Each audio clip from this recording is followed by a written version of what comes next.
साथियों नमस्कार, कैसे हैं आप सब लोग। साथियों, पुनः एक दुखदाई खबर मेंस रेड के लिए। हमने एक मेंस रेड वॉरियर जो है गवा दिया। साथियों, इस बार मामला राजस्थान जोधपुर का है। एक व्यक्ति जो पेशे से डॉक्टर है, असिस्टेंट प्रोफेसर है किसी आयुर्वेदिक यूनिवर्सिटी में, उन्होंने जो है आत्महत्या कर ली। कारण कुछ भी हो, पर हमने एक बेटा गवा दिया, हमने एक भाई गवा दिया और हमने एक दोस्त गवा दिया। ये हम संक्षिप्त में कह सकते हैं। पुलिस जांच कर रही है इस मामले में, ये अंकित है। पुलिस को जो है जांच के दौरान एक नोट मिला है जिसमें उस व्यक्ति ने अपने पत्नी के विरुद्ध अनर्गल शब्दों का प्रयोग किया है। पर साथियों, क्या हुआ क्या नहीं हुआ, क्या स्थितियाँ थी, क्या परिस्थितियाँ थी, वो सब बात की बात है। पर खबर बहुत दुखदाई है। साथियों, समझ नहीं आता कि हमारे पास केवल एक ही विकल्प है आत्महत्या करने का, और विकल्प नहीं है क्या। साथियों, आत्महत्या प्रतीक है कायरता का, मैं बार बार कहता हूं, इसलिए हमें आत्महत्या नहीं करनी है। पर क्या करूं, मैं कितना भी कह लूं, आप लोग ना तो रुकोगे ना ही थमोगे। बेचारे भावनात्मक रूप से कमज़ोर जो होते हो आप लोग सच्चा प्रेम करते हो एक लड़की से। आपको लगता है कि ये वही लड़की है जो हमारे माँ बाप की सेवा करेगी, हमें प्रेम देगी और हमारा वंश जो है आगे बढ़ाएगी। पर उसे क्या लगता है, उसके लिए सिर्फ आप एक एटीएम मशीन हो। जब तक पैसा है वो आपके साथ है, जिस दिन पैसा ख़त्म हो गया या उसको आपसे बेहतर ऑप्शन मिल गया, वो तुरंत जो है स्विच ओवर कर लेगी नए ऑप्शन को, छोड़ के भाग जाएगी हमेशा हमेशा के लिए आपको। आप कहते हो ना कि मैं तुम्हारे लिए जान भी दे सकता हूँ, तो वो दिन भी अब दूर नहीं। जैसा हम देख रहे हैं कि लड़कियां इस तरह से आप लोगों को हैरेस कर रही है कि आप लोगों को मजबूर होना हो रहा है आत्महत्या पे। हमने केस देखा अतुल जी का, बड़ा दुखदाई केस था कि बेंगलोर बेस्ड इंजीनियर है, पढ़ा लिखा है, समझदार इंसान है, अच्छी सैलरी भी है। पत्नी ने कलेश किया, जो पत्नी के घर वाले हैं उन्होंने भी तंग किया, अल्टीमेटली सुसाइड जो है करना पड़ा। रिसेंटली किस्सा है नवरत्न जी का कि एक माँ ने 2 बेटों के साथ में जो है आत्महत्या कर ली, केवल इसी आधार पे कि बहू जो है वो तंग कर रही है और जो घर वाले हैं बहू के उसके साथ जो है लगे हुए कि हम हद से हद बढ़िया से बढ़िया जो है हैरेसमेंट करें ताकि ये लोग जो है प्रताड़ित हों और जो हम चाहते हैं हमको मिल जाए। साथियों, अब तीसरा एग्जाम्पल मिला है हमको डॉक्टर अजय के रूप में। बेसिकली ये है कुछ नहीं, ये है झूठे देश की बलि। ये केस इतने पनप रहे हैं जिसके जिम्मेदार हम खुद हैं। हम लोग समझ ही नहीं पाए करना क्या है, कैसे वर्कआउट करना है, बस हम निरंतर आगे बढ़े जा रहे हैं। हम अपने बच्चों को पढ़ा रहे हैं, लिखा रहे हैं, उन्हें डॉक्टर इंजीनियर बना रहे हैं, पर उन्हें व्यवहारिक ज्ञान दे ही नहीं रहे। समस्या क्या आएगी, संकट क्या आएगा, उन्हें पता ही नहीं है। उन्हें लगता है कि हम पढ़ लिख गए, बड़ी बड़ी पोस्ट पे आ गए, अच्छा अर्न कर रहे हैं, हमें दिक्कत नहीं आएगी। और एक बात मैं आपको स्पष्ट कर दूं कि जो लोग ज़्यादा पढ़ लिख गए हैं, जिनकी अच्छी सैलरी है, सबसे ज़्यादा दुख कोर्टों में वही भोग रहे हैं, क्योंकि उन्हें पता ही नहीं है कि अगला स्टेप क्या होगा, किस तरह से आगे बढ़ना है, डील आउट कैसे करना है और किस तरह से हमें एक अच्छा वर्कआउट जो है कोर्ट में करना है। समस्या साथ में किसी की भी आ सकती है, लड़ना जरूरी है, क्योंकि कुछ लड़े कुछ नहीं लड़े। जो लड़ा वो निखर गया, जो नहीं लड़ा वो बिखर गया। और डार्विन ने भी कहा है कि यदि आपको सरवाइव करना है तो आपको युद्ध के लिए तैयार रहना होगा। तो अब समय आ गया है लड़ने का। अगर अब भी नहीं जागे तो आपको बर्बाद होने से, मरने से कोई भी नहीं बचा सकता। साथियों, किसी ने ठीक ही लिखा है कि हम इंसाफ चाहते हैं झूठे मुकदमों के खिलाफ। हम इंसाफ चाहते हैं झूठे मुकदमों के खिलाफ। फैसला अगर जंग से होगा तो जंग ही सही। पर साथियों, हर जंग के पीछे एक मकसद है, हर जंग के पीछे एक योजना है। वो योजना आपको बनानी पड़ेंगी, अगर नहीं बनाओगे तो आप मरे जाओगे। रिसेंटली हमने केस देखा अतुल सुभाष जी का। पत्नी ने तंग किया, परेशान किया, आंखों में आंसू थे, किसी ने उसके आंसू नहीं पहुँचे। अल्टीमेटली उसको लगा कुछ नहीं रखा है इस संसार में, बेटर ये मैं मर जाता हूँ। ज़िंदगी के सफ़र में गुजर जाते हैं वो मुकाम, वो फिर नहीं आते, वो फिर नहीं आते, वो फिर नहीं आते। इनको लगा सिस्टम जो है बेईमान है, इनको लगा सिस्टम में अगर ब्राइब देंगे तो ही फ़ायदा होगा, इनको लगा कि अगर पत्नी से लड़ना है तो बहुत दमखम चाहिए, वो दमखम मेरे पास नहीं है।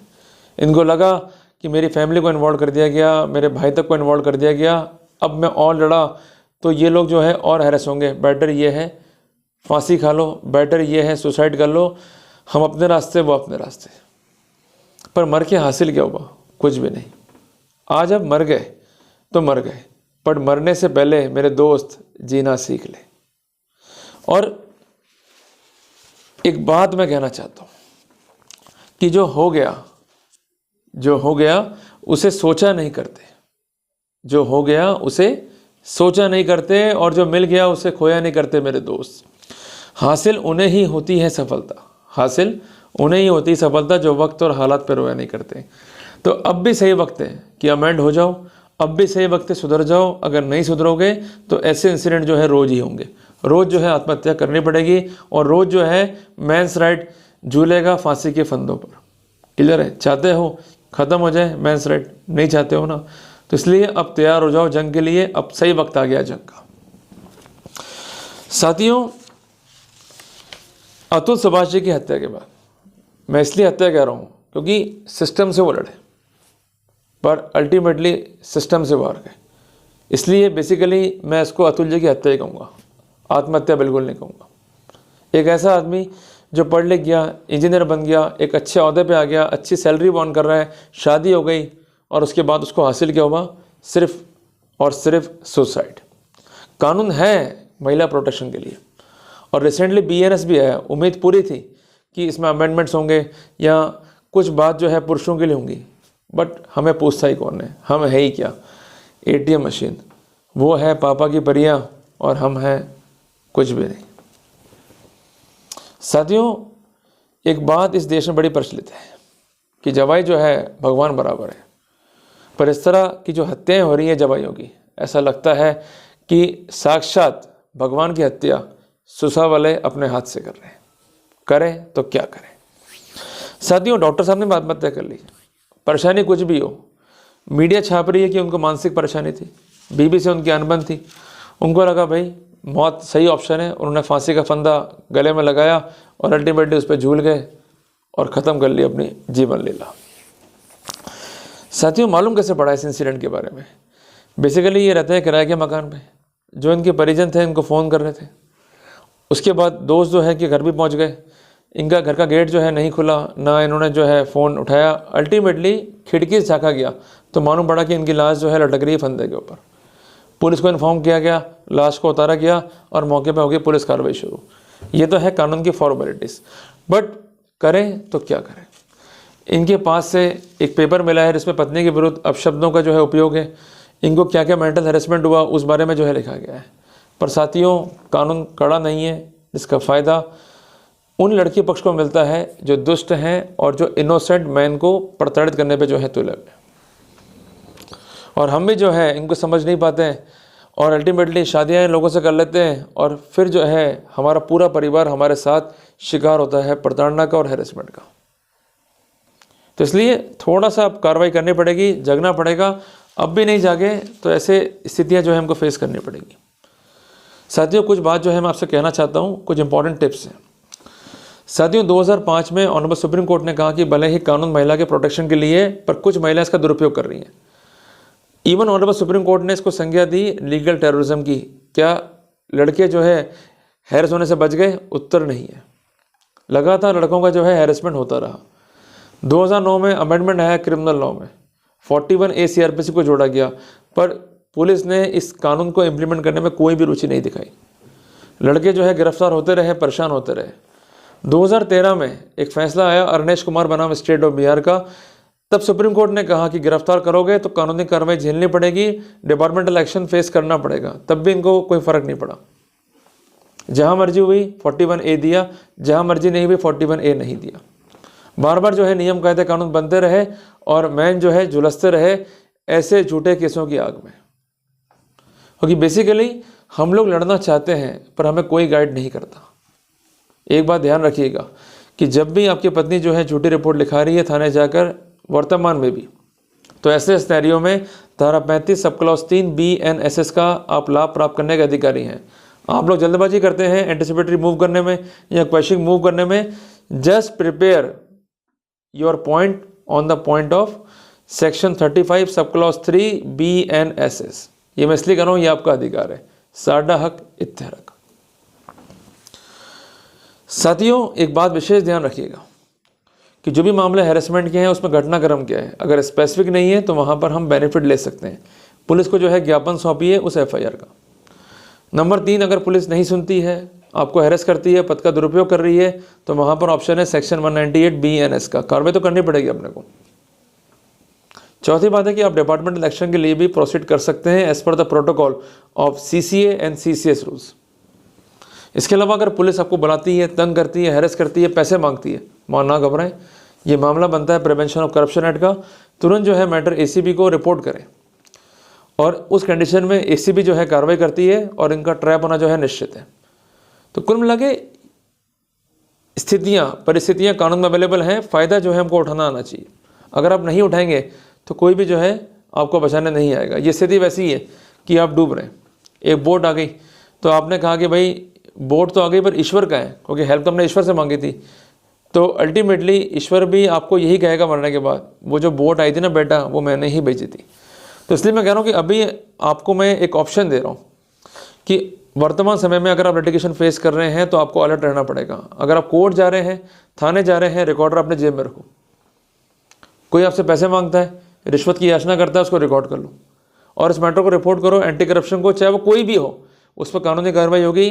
धारा 7 में या 7A में या धारा 8 में या धारा 12 PC एक्ट में या धारा 62 BNS में करके देखो सही मेरे दोस्त। अगर एक बार आपने हिम्मत कर ली तो जो लोग आपको एक्सप्लॉइट कर रहे हैं उनको बैक में जाना ही पड़ेगा। साथियों, इस वक्त विशेष जो है ध्यान रखिएगा कि कोई भी वार्तालाप पुलिस से मौखिक नहीं करना है, हर चीज़ राइटिंग में देनी है। आप पुलिस के पास जा रहे हैं, आपके पास अधिकार है कि आप अपना एडवोकेट जो है आपके साथ कैरी कर सकते हैं। तो ये मर्जी नहीं है, ये आपका अधिकार है, पर आपको दलाल कैरी नहीं करना है।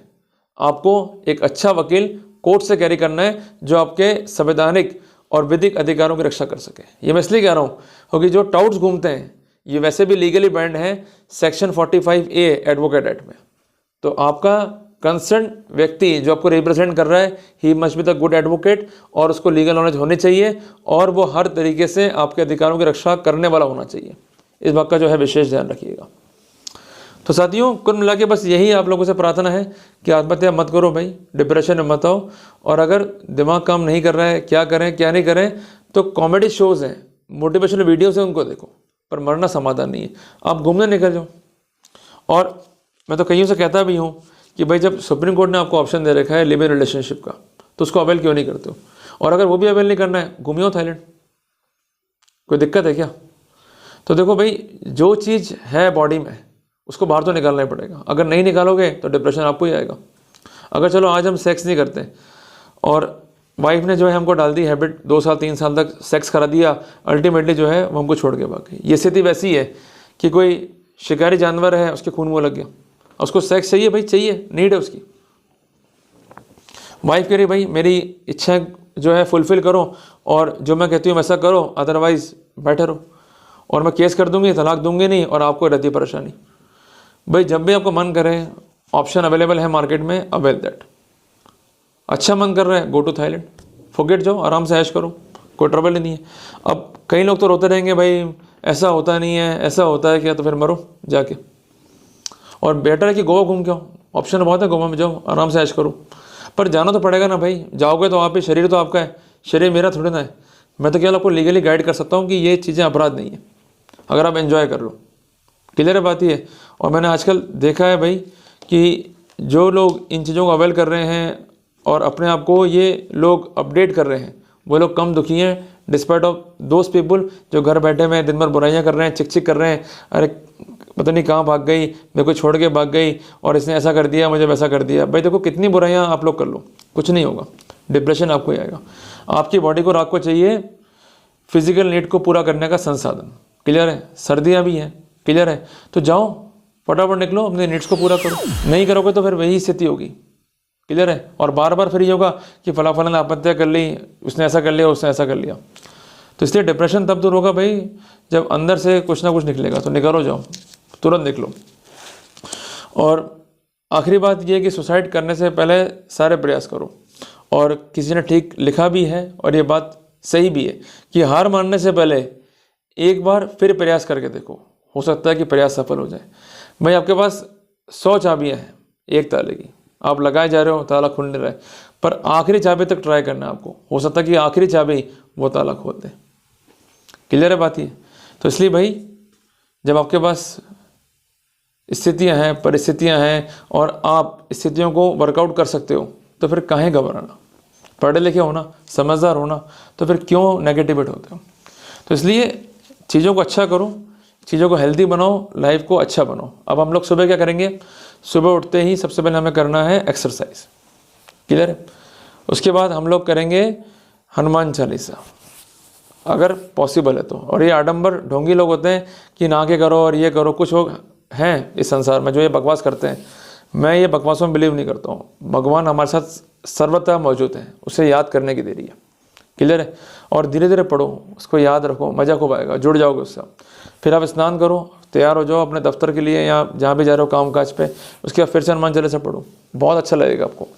मंदिर जाओ, शिव जी के मंदिर जाओ, अपने हनुमान जी के, अच्छा लगेगा। उसके बाद अपने दोस्तों से आप मिलो जो आपका आदर कर सकें, एक अच्छी जो गैदरिंग है उनका जो है आप ध्यान रखो। ऐसे दोस्त बिल्कुल मत रखो कि जो चिक चिक करें हर एक बात पे। जैसे मान लो ऑफिस में पार्टी करनी है, कुछ लोग होते हैं अरे भाई हमको शेयर करें, हम कंट्रीब्यूट क्यों करें। ऐसे दोस्तों से दूर रहो। भाई पार्टी भी करो, एंजॉय भी करो, उनके सुख दुख में भी काम आओ। क्लियर है बात ये? तो कुल मिला के अपने को एक तरफा नहीं होना है, अपने को सबको साथ लेके चलना है। क्लियर है बात ये? और उसके बाद लाइफ को एंजॉय करना है और आपको जो मैंने बताए पॉइंट्स उसको जो है फॉलो कर लो। और केस लगा दिया कोई फ़र्क नहीं। तो इसलिए मैं कह रहा हूँ कि डिप्रेशन में नहीं आना है। डिप्रेशन में आ गए तो मारे जाओगे, फिर कोई नहीं बचा पाएगा आपको। और किसी ने लिखा भी है ना कि मन के जीते जीते और मन के हारे हार। मेरे दोस्त अगर मन से हार गए तो सब कुछ हार जाओगे। इसलिए वादा करो मुझसे, लाओ दो अपना हाथ दो कि हमको मरना नहीं है, आत्महत्या नहीं करेंगे। अगर हम आत्महत्या कर रहे हैं तो हम मैन साइड से गद्दारी कर रहे हैं। क्लियर है? छोड़ के मत जाओ हमारा साथ भाई। वैसे हम लोग बहुत कम हैं, परेशान हैं, इसलिए लड़ने के लिए तैयार हो जाओ। और लड़ने के लिए सदैव जो है आपको तत्पर रहना पड़ेगा। अभी ऐसा लगता है जैसा लिखा हुआ भी है इतिहास में, क्योंकि जब गुरु गोविंद सिंह ने अपने बच्चे गवा दिए, अपने पिता गवा दिए, तो एक बात लिखी गई थी, कभी वारे वालिद, वालिद मीन्स पिता, ठीक है जी, कभी वारे वालिद, कभी वारे बेटे, ये किस्तों में कर्जा अदा हो रहा है। तो मैं जानता हूँ कि जो कुर्बानी आप लोगों की है, जो बलिदान है, वो व्यर्थ तो जाएगा नहीं, बट ये समय मरने का नहीं है, ये समय लड़ने का है। तो तैयार हो जाओ एक फौज की तरह, हम लड़ेंगे। और एक बात ध्यान रखना कि जर्मनी के एक महान शासक थे, उन्होंने एक बात कही थी कि जब भी दुश्मन घेर लें तो घबराओ मत, हंसो, कि ये वही मौका है कि जब आप सारी दिशाओं में जो है एक साथ फायर कर सकते हो। वो थे महान हिटलर साहब। तो भले ही हमें दुश्मनों ने घेर लिया है, नो नीड टू वरी, हम तब भी लड़ेंगे और सांस के साथ लड़ेंगे। और जिनमें हिम्मत नहीं है वो फौज को छोड़ के चले जाएं, पर जिनमें हिम्मत है वो लड़ें और अंतिम सांस तक लड़ें। और लड़ने के पैटर्न्स क्या है लगातार मैंने आपको बताएं और बताता रहूँगा, बट हिम्मत जो है चाहिए, क्योंकि अगर हिम्मत है तो आप लड़ जाओगे, हिम्मत नहीं है तो मारे जाओगे। क्लियर है बात ये? तो बस यही कहना चाहूँगा, बस मरना नहीं है, कोई आंसू पहुँचना आएगा नहीं। और सदैव जो है अपने आप को नमन करो कि आप वही हो जिसको चुना है प्रकृति ने, आप वही हो जो मेंस राइट फाइटर है। जब भी सुबह उठो, तैयार हो आईने के सामने, तो गर्व से कहो, I am the men's right fighter, I am the men's right fighter. लड़ेंगे ना भाई? तो ठीक है भाई, शुरू हो जाओ फिर लड़ने के लिए। जल्दी मिलते हैं फिर अपने एक नए टॉपिक के साथ। टिल देन, जय हिंद, जय भारत।